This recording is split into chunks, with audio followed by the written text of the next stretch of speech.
Senna Hegde സംവിധാനം ചെയ്തിട്ടുള്ള ഏറ്റവും പുതിയ സിനിമയായിട്ടുള്ള അവിഹിതത്തിന്റെ ഐഡിയ നോക്കുകയാണെങ്കിൽ സസ്പെൻസ് കൊണ്ടുവരാൻ യാതൊരു സാധ്യതയുമില്ലാത്ത തരം സിനിമയാണ്. സിനിമയുടെ ട്രെയിലറായിട്ട് നമ്മൾ കാണുന്നത് ബേസിക്കലി അതിലെ ആദ്യത്തെ സീന് തന്നെയാണ്. സിനിമയിൽ സ്ത്രീ കഥാപാത്രങ്ങൾ ഒരുപാടൊന്നും ഇല്ലാത്തതുകൊണ്ട് നമ്മളെ ഞെട്ടിക്കുന്ന രീതിയിൽ സർപ്രൈസ് തരാനൊന്നും സിനിമയ്ക്ക് സാധിക്കില്ല. പക്ഷെ ഞെട്ടിക്കുമോ എന്ന് നമ്മളിൽ ഒരു ക്യൂരിയോസിറ്റി ക്രിയേറ്റ് ചെയ്തുകൊണ്ട് സീനുകൾ ഇങ്ങനെ മുന്നോട്ട് പോകുന്നതിലൂടെ ഈ സിനിമ പറയാൻ ഉദ്ദേശിക്കുന്ന കാര്യം അവർ മനോഹരമായിട്ട് പറഞ്ഞു വെക്കുന്നുണ്ട്. കൺസിസ്റ്റന്റ് ആയിട്ട് ഹ്യൂമർ തിരക്കഥയിൽ വരുന്നത് കൊണ്ട് എൻഗേജിംഗ് ആണ് പടം. കേട്ടുപരിചയം ഇല്ലാത്ത തരം സിനിമയോ വിഷയമോ ഒന്നുമല്ല അവിഹിതം. പക്ഷെ നമ്മളെ രസിപ്പിച്ചിരുത്തുന്ന ഒരു കഥ പറച്ചിൽ രീതി ഈ സിനിമയ്ക്കുണ്ട്. വടക്കൻ കേരളത്തിലെ ഒരു ഗ്രാമത്തിന്റെ പശ്ചാത്തലത്തിലാണ് കഥ നടക്കുന്നത്. ഒരു രാത്രി തന്റെ സുഹൃത്തുക്കളുടെ കൂടെയുള്ള കള്ളുകൂടിയെല്ലാം കഴിഞ്ഞ് വീട്ടിലേക്ക് തിരിച്ചു പോകുന്ന പ്രകാശൻ മാധവേട്ടന്റെ വീട്ടിലെ ബാത്റൂമിന്റെ അടുത്ത് ചില്ലറ കുൽസിത പ്രവർത്തികൾ നടക്കുന്നതായിട്ട് കണ്ടു. വെളിച്ചം അധികം ഇല്ലാത്തതുകൊണ്ട് അതിൽ ഉൾപ്പെട്ട പുരുഷനെ മാത്രമേ പ്രകാശൻ മുഖം കണ്ടുള്ളൂ. പെണ്ണാരാണെന്ന് വ്യക്തമായില്ല. മാധവേട്ടന്റെ കുടുംബവുമായിട്ട് അടുപ്പമുള്ള വേണുവിനെ പ്രകാശൻ വിവരം അറിയിക്കുന്നു. ഇതിനോടുള്ള മാധവേട്ടന്റെയും കുടുംബത്തിന്റെയും മറ്റുള്ളവരുടെയും ഒക്കെ പ്രതികരണമാണ് ഈ പടത്തിൽ നമ്മൾ കാണുന്നത്. പടത്തിന്റെ പശ്ചാത്തലം വളരെ സിമ്പിൾ ആയിട്ടുള്ളതാണ്. സെന്ന തന്റെ വരവറിയിച്ച തിങ്കളാഴ്ച നിശ്ചയവുമായിട്ടോ അതിനുശേഷം വന്ന വ്യത്യസ്തമായ ദൃശ്യശൈലിയുള്ള 1744 വൈറ്റ് ഓൾട്ടോയുമായിട്ടോ താരതമ്യം ചെയ്യുമ്പോൾ ചിരിപ്പിക്കുന്ന മൊമെന്റുകളുടെ എണ്ണവും വിഷ്വൽ ലാംഗ്വേജിന് കൊടുത്തിട്ടുള്ള പ്രാധാന്യവുമൊക്കെ ഈ സിനിമയ്ക്ക് താരതമ്യേന കുറവാണ്. പക്ഷെ എനിക്ക് വ്യക്തിപരമായിട്ട് ഇങ്ങനെയുള്ള ചുമ്മാ വലിച്ചു നീട്ടാതെ സബ്ജക്റ്റിന് ലെയറുകൾ കൊടുത്ത് ഡെവലപ്പ് ചെയ്യുന്ന ഇൻഡി സ്വഭാവമുള്ള കോമഡികൾ ഇഷ്ടമാണ്. വെറും 106 മിനിറ്റ് മാത്രം ദൈർഘ്യമുള്ള ഈ സോഷ്യൽ ക്രിട്ടിക്ക് ആദ്യം മുതൽ അവസാനം വരെ പ്രേക്ഷകനിൽ ഒരു ക്യൂരിയോസിറ്റി നിലനിർത്തുന്നുണ്ട്. ആദ്യ പകുതി ഉപയോഗിച്ചിട്ടുള്ളത് സാമാന്യം വലിയ ഒരു സെറ്റപ്പ് ബിൽഡ് ചെയ്യാൻ വേണ്ടിയിട്ടാണ്. അതുകൊണ്ട് തന്നെ അവിടെ ഹ്യൂമറിന്റെ അളവ് സ്വല്പം കുറവാണ്. പക്ഷേ ലോലമായ മെയിൽ ഈഗോ ഫോക്കസിലേക്ക് വരുന്ന രണ്ടാം പകുതിയിലേക്ക് വരുമ്പോൾ എല്ലാവരും കൂടെ ചേർന്ന് ഒരാളുടെ നേതൃത്വത്തിൽ അവിഹിതം പൊക്കാനുള്ള പ്ലാനൊക്കെ ഇടുന്ന ഒരു സമയം തൊട്ട് നമ്മൾ പ്രതീക്ഷിക്കുന്ന സെന്ന ഹെഗ്ഡെ സോണിലേക്ക് ഈ സിനിമ പോവുകയാണ്. പുരുഷന്മാരുടെ ഇരട്ടത്താപ്പ് നയങ്ങളും സ്ത്രീകളെ മനസ്സിലാക്കാനുള്ള അവരുടെ വിമുഖതയുമൊക്കെ ഈ അടുത്തായിട്ട് പല സിനിമകളിലും വരുന്നതുകൊണ്ട് ഈ സിനിമയും ആ വഴിക്ക് പോയപ്പോൾ ഇതും ഒരാവർത്തനമാവില്ല എന്ന് തോന്നിയിരുന്നു. സെന്നയുടെ തന്നെ തിങ്കളാഴ്ച നിശ്ചയം പോലെയുള്ള സിനിമകളിൽ സമാനമായ തീമുകൾ വന്നിട്ടുള്ളതാണ്. ഈ സിനിമയിൽ ക്ലൈമാക്സിനോട് അടുത്തു വരുന്ന രംഗത്തിൽ എങ്ങനെ ഇതെല്ലാം സംഭവിച്ചു എന്നതിന് ഒരു എക്സ്പ്ലനേഷൻ വരുന്നുണ്ട്. ഞാൻ ഈ സിനിമ കാണുന്നത് 9-ാം തീയതി രാത്രി 10:30 കോഴിക്കോട് പാലക്സി സിനിമാസിൽ ഷെഡ്യൂൾ ചെയ്തിട്ടുള്ള പെയ്ഡ് പ്രിവ്യൂവിൽ വെച്ചിട്ടാണ്. ഏതാണ്ട് കോളേജിലൊക്കെ പഠിക്കുന്ന പ്രായമുള്ള ഒരു കൂട്ടം ആൺകുട്ടികൾ ഇതിലെ സ്ത്രീ കഥാപാത്രം കാരണങ്ങൾ പറയുമ്പോൾ കമന്റ് അടിച്ചുകൊണ്ട് പരിഹസിക്കുന്നുണ്ടായിരുന്നു.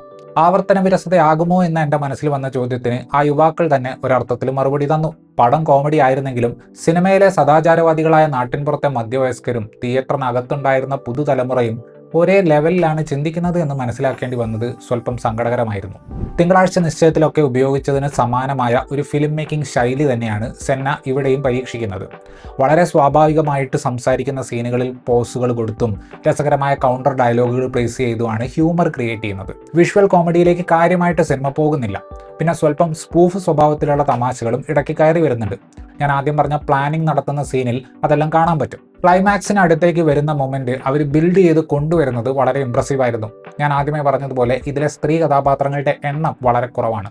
ഈ സിനിമയ്ക്കുള്ളിലുള്ള എല്ലാ സ്ത്രീകളെയും സംശയത്തിന്റെ നിഴലിൽ കൊണ്ടുവരുന്ന പോലെ കഥ സെറ്റ് ചെയ്യാനാണ് സെന്നയും അദ്ദേഹത്തിന്റെ സഹരചയിതാവായിട്ടുള്ള അംബരീഷും ശ്രമിക്കുന്നത്. രസകരമായ കാര്യം എന്താണെന്ന് വെച്ചാൽ സിനിമയിലെ കഥാപാത്രങ്ങൾ ഒരു വ്യക്തിയെ സംശയിക്കുമ്പോൾ പ്രേക്ഷകർ ഏറെക്കുറെ സ്ക്രീനിൽ വരുന്ന എല്ലാ സ്ത്രീകളെയും സംശയിക്കുന്ന ഒരവസ്ഥയാണ്.